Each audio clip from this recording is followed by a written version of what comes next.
Hello and welcome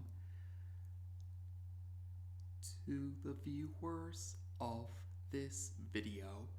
This is the Orange Fan here, bringing you another entry for the episode Recap and Thoughts category. This video will be dedicated to the FUNimation dub of episode 100 of Dragonball Super.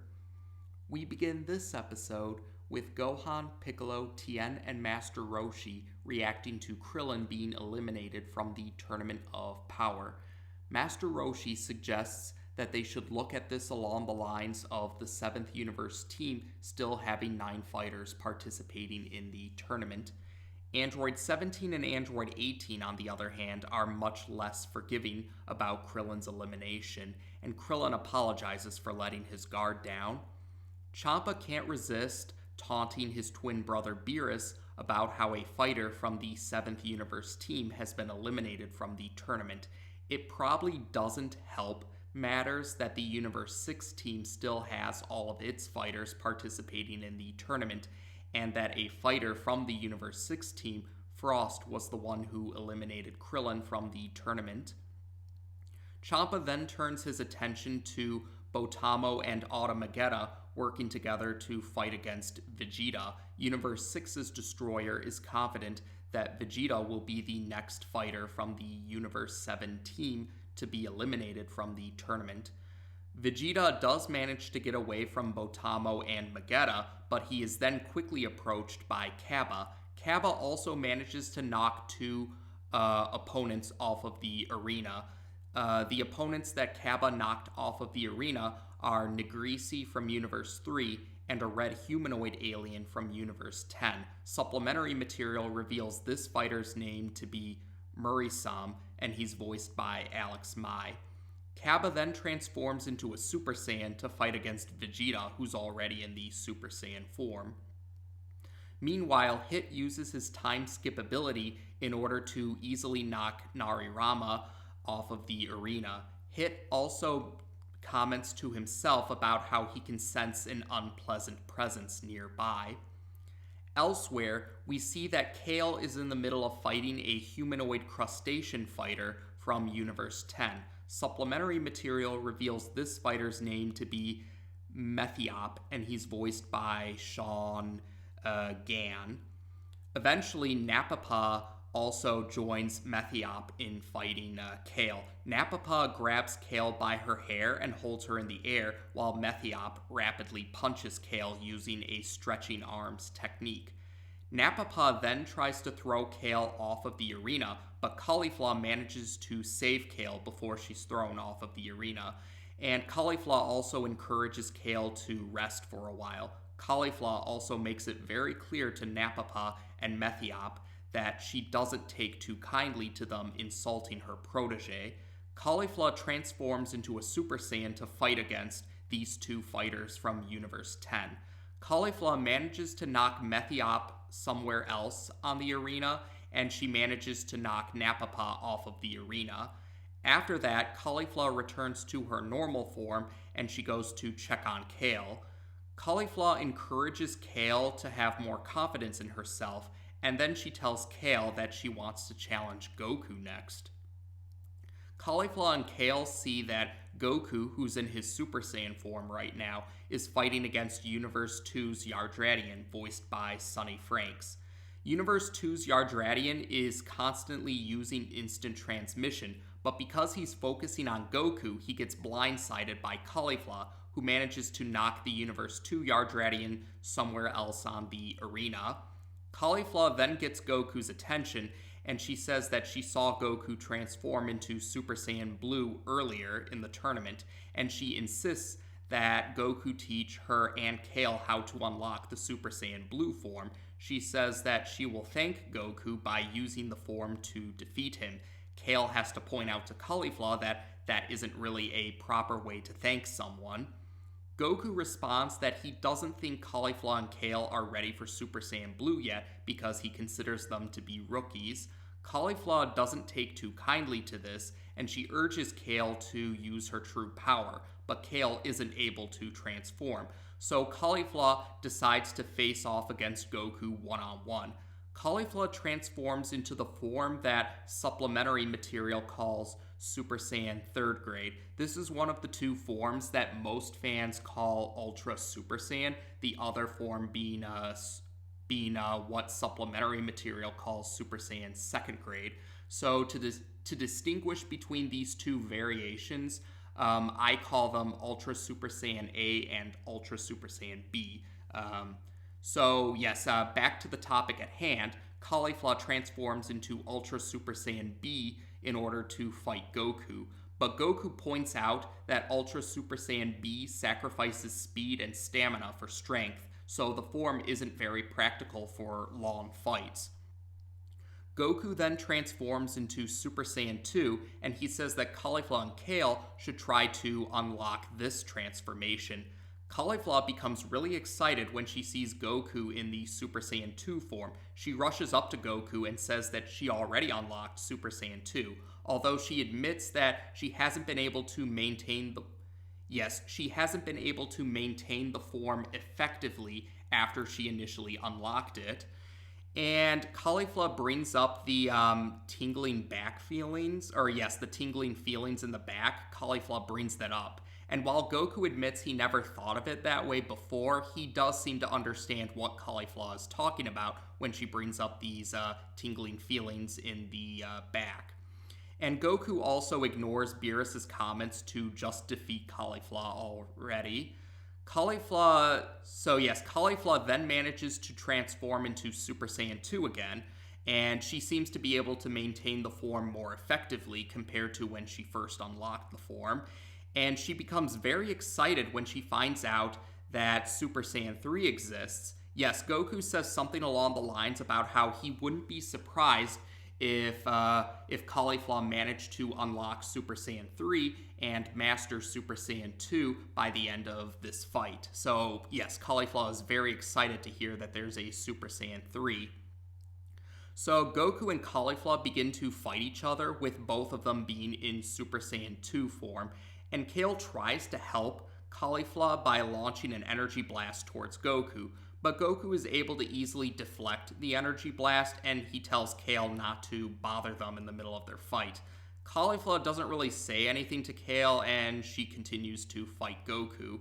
Kale becomes very angry at Goku for having Caulifla's attention right now, and she transforms into her Super Saiyan Berserk form once again, this time shouting Goku's name.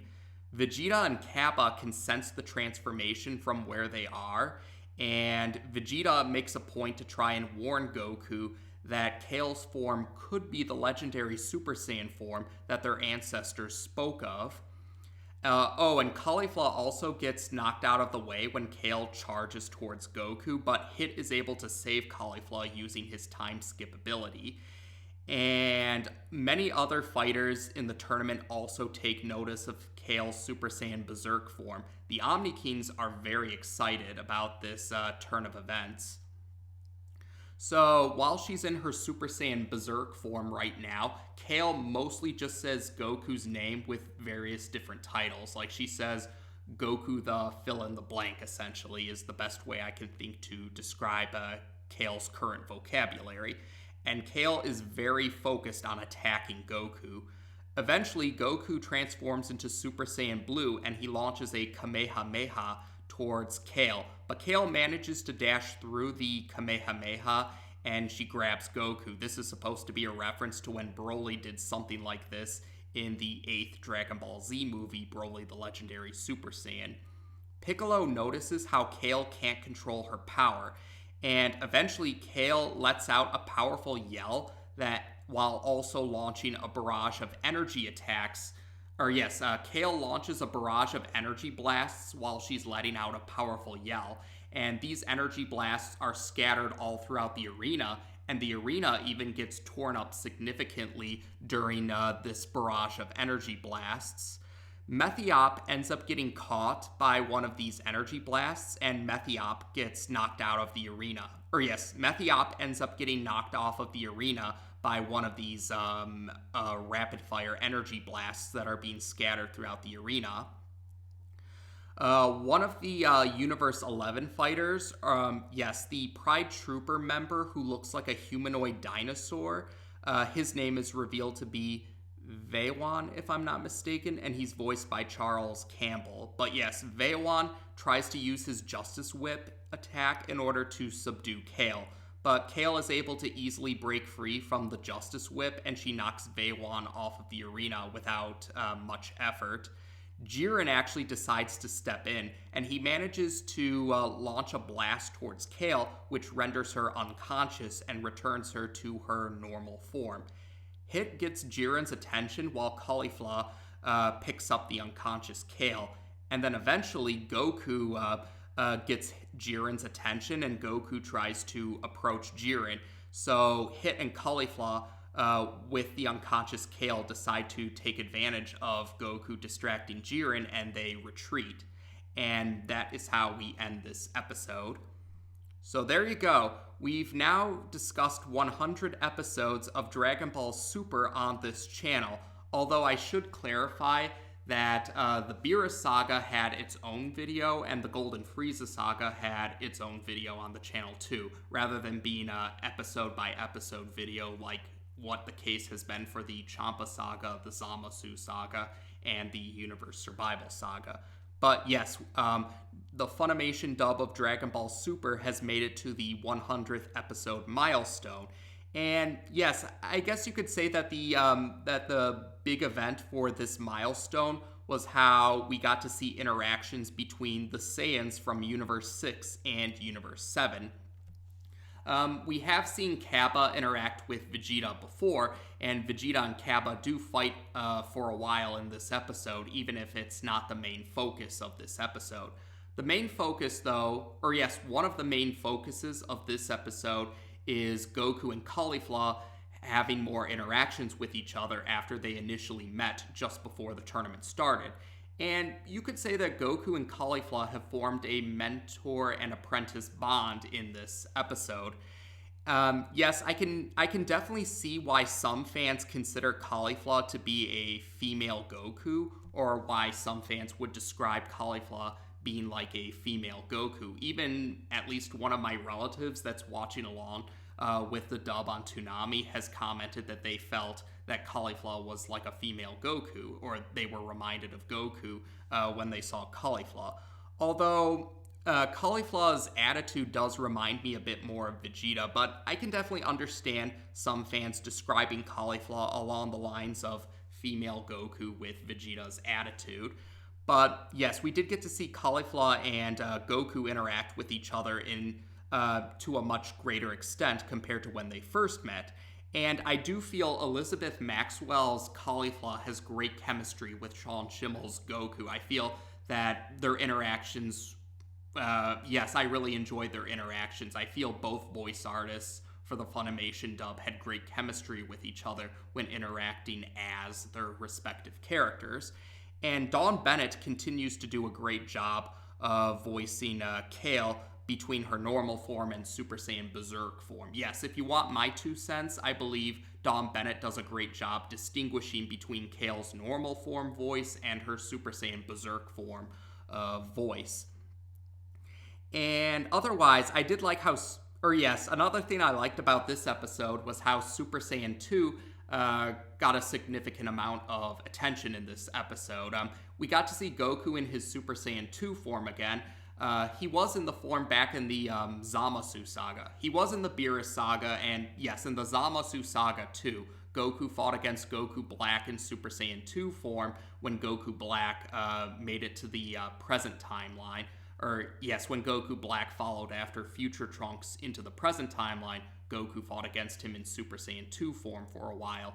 And Goku also used the Super Saiyan 2 form when fighting Zamasu in that saga, the present Zamasu to be more specific. So yes, I like seeing Super Saiyan 2 get some more attention here. I do think the form is pretty cool looking, and it's a shame it doesn't seem to get too much attention compared to some of the other forms. Although some fans have noted that Super Saiyan 2 and Super Saiyan 1 do look very similar to each other. Well, except when young Gohan from the Cell Saga transformed into Super Saiyan 2. His version of Super Saiyan 2 looked very distinct to his Super Saiyan 1 form compared to his older self and compared to Goku and Vegeta, whose differences, or yes, the differences between Super Saiyan 1 and Super Saiyan 2 are much more subtle for Goku, Vegeta, and the older Gohan compared to Gohan during the Cell Saga. But yeah, I do like seeing Super Saiyan 2 get a little more attention here. And while I'm thinking about other Super Saiyan forms getting attention, I was surprised to see Ultra Super Saiyan B return. I believe that form also was in the Zamasu saga when Future Trunks was training with Vegeta, if I'm not mistaken. But yes, both the variations of Ultra Super Saiyan, I know some fans also like to call them Super Saiyan 1.5.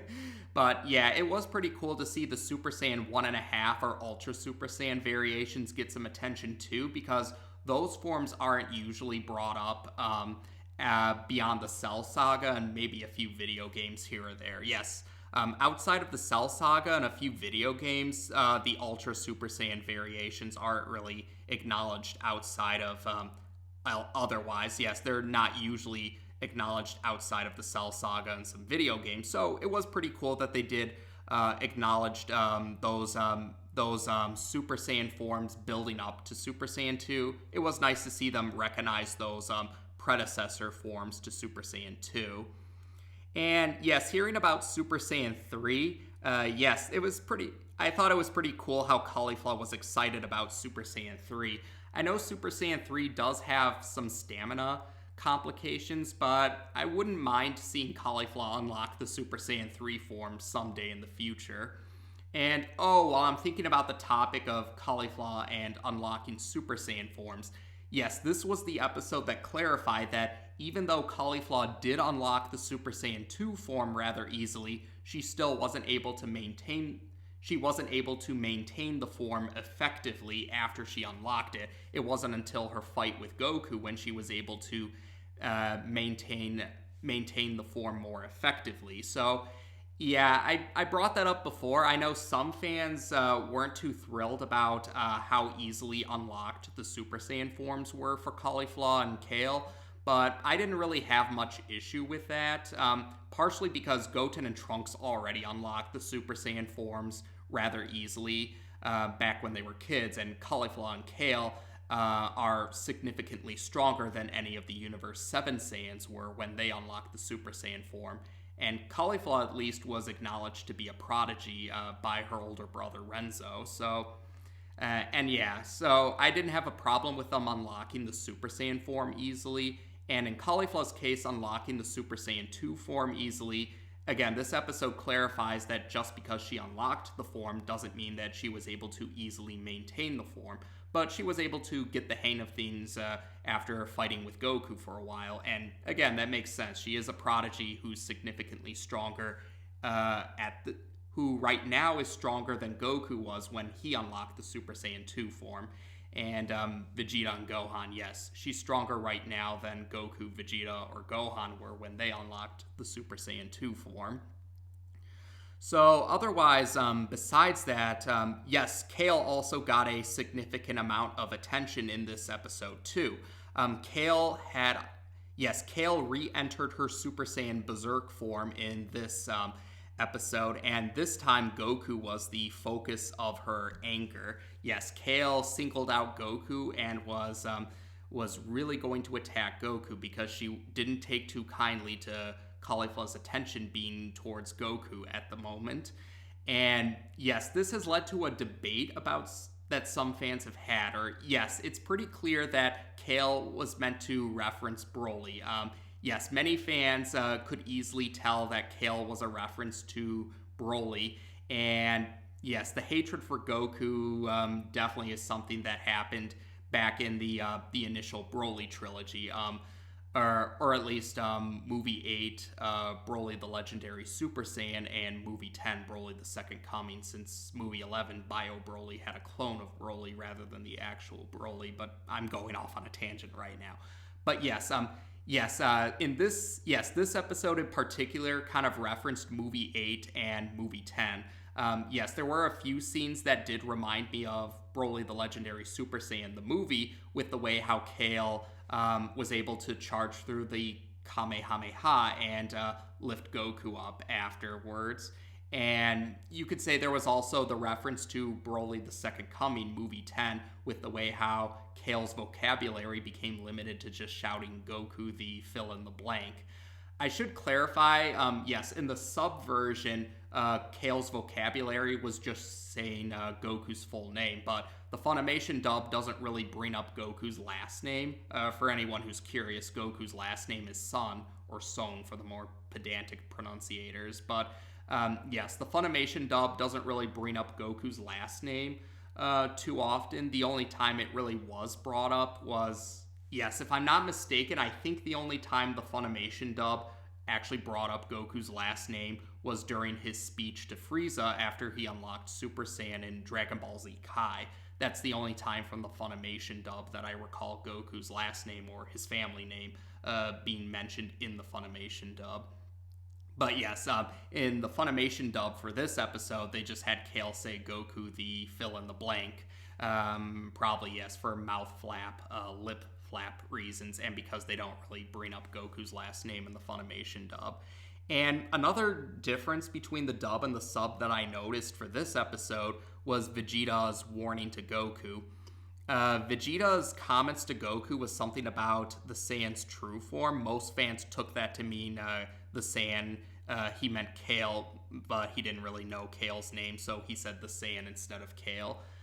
Yes, that's how most fans interpreted the subline, was Vegeta saying that the form was Kale's true form, or could be her true form, whereas in the Funimation dub, Vegeta commented that Kale's form could be the legendary Super Saiyan form that their ancestors spoke about. However, something like that was said in the manga, or the manga version if you prefer. Yes, I believe in the manga version, I believe Kaba commented about how Kale's form could be the legendary Super Saiyan form that was spoken of in Legends, the Viz Media translation translated it as legendary Super Saiyan, but I guess in the Japanese translation they said legendary Saiyan. I think that has to do with the fact that Super Saiyan was a relatively new term to the Universe 6 Saiyans, but you could say the general idea is still the same, so that was pretty interesting that the dub ended up referencing a line from the manga. So I thought that was pretty cool. And yes, while I'm back on the topic of, the Broly and Kale similarities, I should get back to that. So Kale definitely showed a great hatred towards Goku in this episode, and I have seen some fans debate over whether Kale or Broly has a better reason for hating Goku, and I brought it up before, this kind of does depend on how you interpret Broly's hatred for Goku, because there are some fans that like to insist that Broly just hated Goku for crying a lot when he was a baby, but other fans interpreted Broly's hatred towards Goku being more along the lines of Broly associating Goku's crying with the near-death trauma that he happened to endure around that time.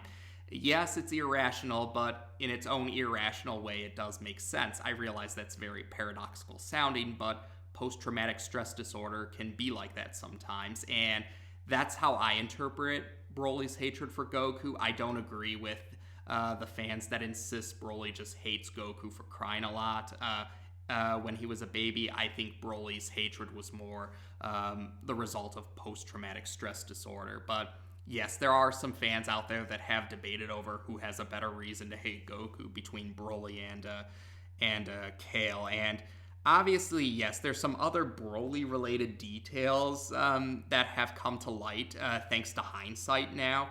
But I don't want to give that away just yet for the sake of the dub-only viewers, but we'll cross that bridge eventually when we get to it. But yes, besides Kale reawakening her Super Saiyan Berserk form, Jiren also actually steps in. Yes, we actually get to see Jiren in action in this episode, although it is very briefly. But Jiren still managed to knock Kale.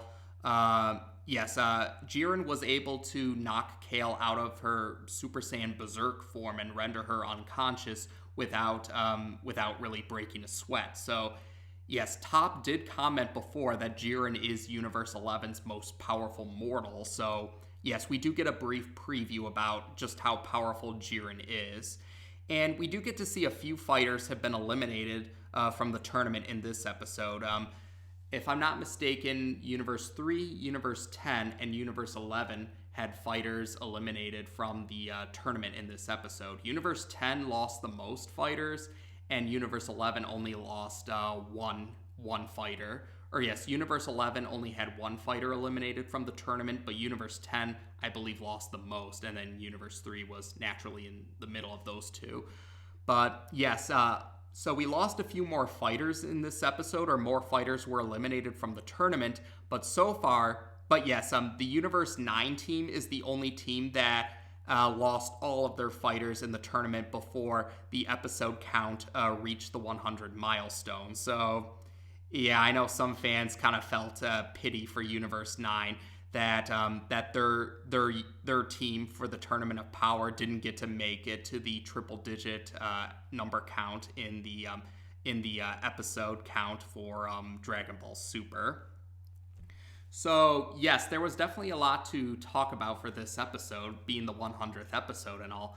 And I guess I should go ahead and just mention it now, just for clarification's sake, but the Universe Survival Saga has 31 more episodes left. So, there's 31 episodes left for the Tournament of Power. So that's how many episodes it'll take to end this particular saga. So, of course, if you've watched the sub version, if you've read the manga, or if you just read up on what happens ahead of time, then you already know how the saga ends. But for the sake of the dub-only viewers, we'll be covering those 31 other episodes in their own respective recap and thoughts videos until we eventually reach the...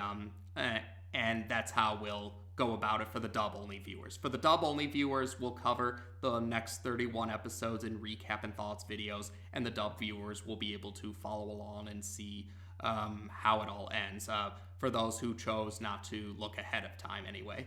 So there we go for now. So like I said, I liked how this episode focused on interactions between the Saiyans from Universe 6 and Universe 7.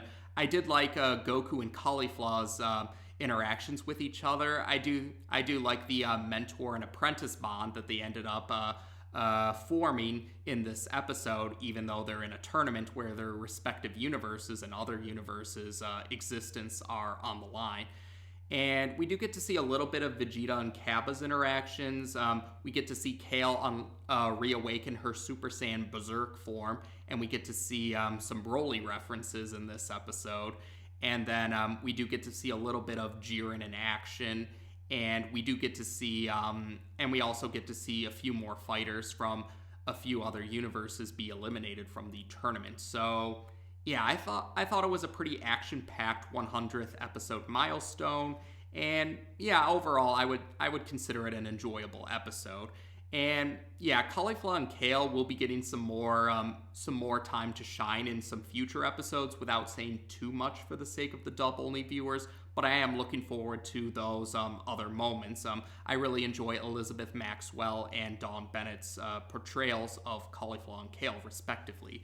So, like I said, yes, the 100th milestone for Dragon Ball Super has arrived in the United States, dubbed by FUNimation, and we do have 31 episodes of the Universe Survival Saga left to go for the FUNimation dub. So there we go for now. As of this video, we've now discussed the FUNimation dub of episode 100 of Dragon Ball Super on this channel. Take care, and until next time.